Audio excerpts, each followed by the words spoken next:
24 ತಾರೀಕು ಒಂದಿನ ಮುಂಚೆನೂ ಬರ್ತೇನೆ.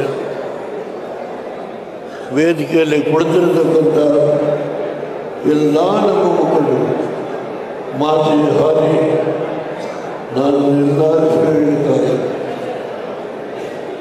ದಯಮಾಡಿ 24 ಶನಿವಾರ 1 ಗಂಟೆಗೆ ಸಭೆ ಶುರು ಮಾಡೋಣ. ನಾವು 12 ಗಂಟೆ ಒಳಗೆ ಸಭೆ ಎಲ್ಲ ಕಡೆ ವ್ಯವಸ್ಥೆ ಆಗಿದೆ. ಈ ಜಿಲ್ಲೆಯ ಮಹಾನ್ ಜಿಲ್ಲೆ. ಯಾವ ದೇವೇಗೌಡ ಇವತ್ತು 93ನೇ ವಯಸ್ಸಿನಲ್ಲೂ ಪಾರ್ಲಿಮೆಂಟಲ್ಲಿ ಮುಂದಿನ ಟೇಬಲನ್ನು ಹಿಡಿದು ನನ್ನ ನಾಡಿಗೆ ಆಗಿರೋ ಅನ್ಯಾಯವನ್ನು ಸರಿಪಡಿಸಬೇಕು ಅಂತ ಹೇಳಿ ಹೋರಾಟ ಮಾಡ್ತೀನಿ. ಆ ದೇವೇಗೌಡ ಬದುಕಿರುವಾಗ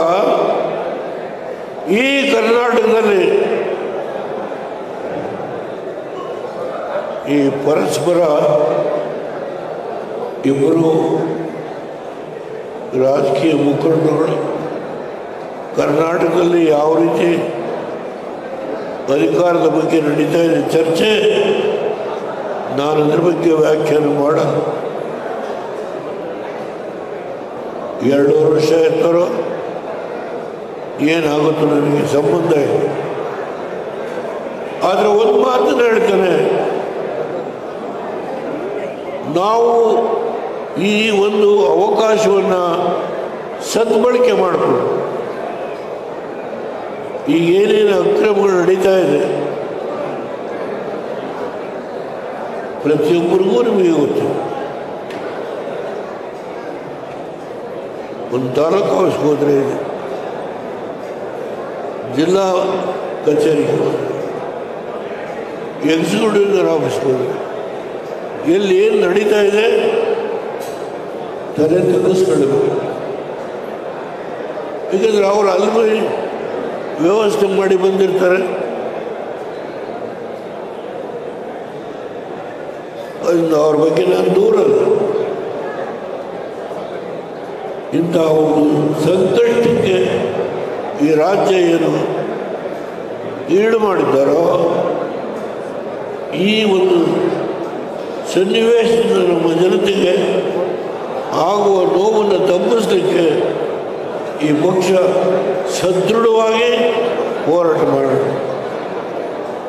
ನಿಮ್ಮ ಮನಸ್ಸಿನಲ್ಲಿ ಅಸೆಂಬ್ಲಿ ಪಾರ್ಲಿಮೆಂಟ್ಗೆ ಏನು ಮಾಡ್ತಾರೆ ಅದು 2 ವಿಷಯದಲ್ಲಿ ಆಗಲೇ ಹೇಳಿದ್ದೇನೆ. ಮೋದಿಯವರು ಶಾ ಅವ್ರ ಜೊತೆ ಕೂತು ಚರ್ಚೆ ಮಾಡಿ ನಾವು ಎಲ್ಲೆಲ್ಲಿ ನಮ್ಮ ಶಕ್ತಿ ಇದೆಯೋ ನೀವು ಎಷ್ಟು ಮಟ್ಟಿಗೆ ಪಕ್ಷದ ಸಂಘಟನೆಯಲ್ಲಿ ನೀವು ತೊಡಗಿಸಿ ಜಿಲ್ಲಾ ಪಂಚಾಯತಿ, ತಾಲೂಕು ಪಂಚಾಯತಿ, ನಗರ ಪಾಲಿಕೆ ನೀವು ತೆಗೆದುಕೊಳ್ತೀರಿ. ಅದರ ಆಧಾರದ ಮೇಲೆ ನಮಗೆ ಸೀಟನ್ನು ಕೇಳುವ ನೈತಿಕ ಹಕ್ಕಿರುತ್ತೆ. ದಯಮಾಡಿ ಆ ಕೆಲಸ ಮಾಡಬೇಕು ಅಂತ ಹೇಳಿ ನಮ್ಮೆಲ್ಲ ಸೋತಿರುವ ಗೆದ್ದಿರುವ ಎಲ್ಲ ಶಾಸಕರು, ಮಾಜಿ ಮಂತ್ರಿಗಳು, ಮೈಸೂರು ಜಿಲ್ಲೆಯಿಂದ ಬಂದಿರತಕ್ಕಂಥ ನನ್ನ ಆತ್ಮೀಯ ಸ್ನೇಹಿತರು, ಮೈಸೂರು ಜಿಲ್ಲೆಗೂ ಹೋಗ್ತೇನೆ, ಕೂತ್ಕೊಳ್ಳೋದು.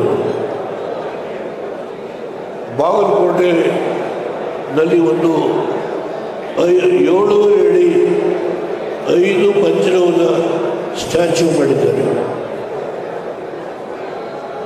ಅದರ ಇನಾಗ್ರೇಷನ್ ದಿನ ಬರಬೇಕು ಅಂತ ಹೇಳಿದ್ರು. ನೀವು ಕುಮಾರಣ್ಣನ ಕರ್ಕೊಂಡೋಗಿ ಮಾಡಿಸಿ, ಇಲ್ಲ ನೀವು ಕೂತ್ಕೊಳ್ಳಿ, ಕುಮಾರಣ್ಣ ಇನಾಗ್ರೇಟ್ ಮಾಡಿ. 2 ನನ್ನ ಸ್ಟ್ಯಾಚ್ಯೂ ಮಾಡಿದ್ದೆ, ನಾನೇ ಇನಾಗ್ರೇಟ್ ಮಾಡಿ. 3ನೇದು ಬಾಗಲಕೋಟೆಯಲ್ಲಿ ಕುಮಾರಣ್ಣ ಕೈಲಿ ಮಾಡಿಸಿ ಅಂತ ಹೇಳಿದ್ದೇನೆ. ಅದು ಕುಮಾರಣ್ಣವ್ರಿಗೆ ಕೇಳಿ ಜನವನ್ನ ಗೊತ್ತು ಮಾಡಿದ್ರು. ಬರೀ ಹಾಸನ ಜಿಲ್ಲೆ 2 ಜಿಲ್ಲೆಗೆ ದೇವೇಗೌಡರು ಇರ್ತಕ್ಕಂಥ ಈ ಜಿಲ್ಲೆಯಲ್ಲಿ ರೇವಣ್ಣ ಶಕ್ತಿಯನ್ನು ಮುಗಿಸಲೇಬೇಕು ಅಂತ ಹೇಳಿ ಎಷ್ಟೊಂದು ನೋವನ್ನು ಕೊಟ್ಟಿದ್ದಾರೆ. ಅದ್ರ ಬಗ್ಗೆ ನಾವು ಚರ್ಚೆ ಮಾಡಲ್ಲ. ಮುಂದೆ ದಿನಗಳು ಬರುತ್ತೆ. ದಯಮಾಡಿ ನಿಮ್ಮೆಲ್ಲರಲ್ಲಿ ಕೈ ಮುಗಿದು ಪ್ರಾರ್ಥನೆ ಮಾಡ್ತೇನೆ. ಪ್ರತಿ ಪಂಚಾಯತಿಯಿಂದ ನಮ್ಮ ಪಂಚಾಯತಿ ಅಧ್ಯಕ್ಷರು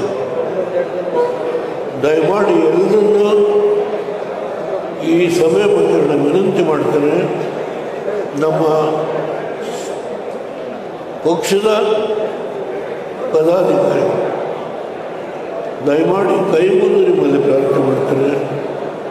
22 ತಾರೀಕು ನಡೆಯುವ ಸಭೆ ಹಿಂದೆಂದೂ ನಡೆಯದೇ ಇರತಕ್ಕಂಥ ಆ ಮೇಲ್ಮಟ್ಟದ ಸಭೆಯನ್ನು ನಾವು ಮಾಡಿ ರಾಷ್ಟ್ರಕ್ಕೆ ಕರ್ನಾಟಕದಲ್ಲಿ ದೇವೇಗೌಡರ ಹುಟ್ಟಿದ ಊರಿನಲ್ಲಿ ಆ ಜಿಲ್ಲೆಯಲ್ಲಿ ಏನು ಕಾಂಗ್ರೆಸ್ನಿರುವ ನರ್ತನ ಮಾಡಿದ್ದಾರೆ ಅದಕ್ಕೆ ಪ್ರತಿಯಾಗಿ ಉತ್ತರ ಕೊಡೋಣ ಅನ್ನೋ ಮಾತನ್ನು ನಿಮ್ಮ ಎಲ್ಲರಲ್ಲೂ ವಿನಂತಿ ಮಾಡಿ ಮಾಧ್ಯಮದ ಸ್ನೇಹಿತರಲ್ಲಿ ಕೈ ಮುಗಿದು ಪ್ರಾರ್ಥನೆ ಮಾಡಿ ನನ್ನ ಮಾತನ್ನು ಮುಗಿಸ್ತೇನೆ. ಈ ಕಾರ್ಯಕ್ರಮದ ವ್ಯವಸ್ಥೆಯನ್ನು ಮಾಡಿದಂಥ ಎಲ್ಲರಿಗೂ ನನ್ನ ಇನ್ನಷ್ಟು ಹೆಚ್ಚಿನ ಮಾಹಿತಿಗಾಗಿ ಫಾಲೋ ಮಾಡಿ ಬ್ರಿಗೇಡ್ ನ್ಯೂಸ್ ಕನ್ನಡ.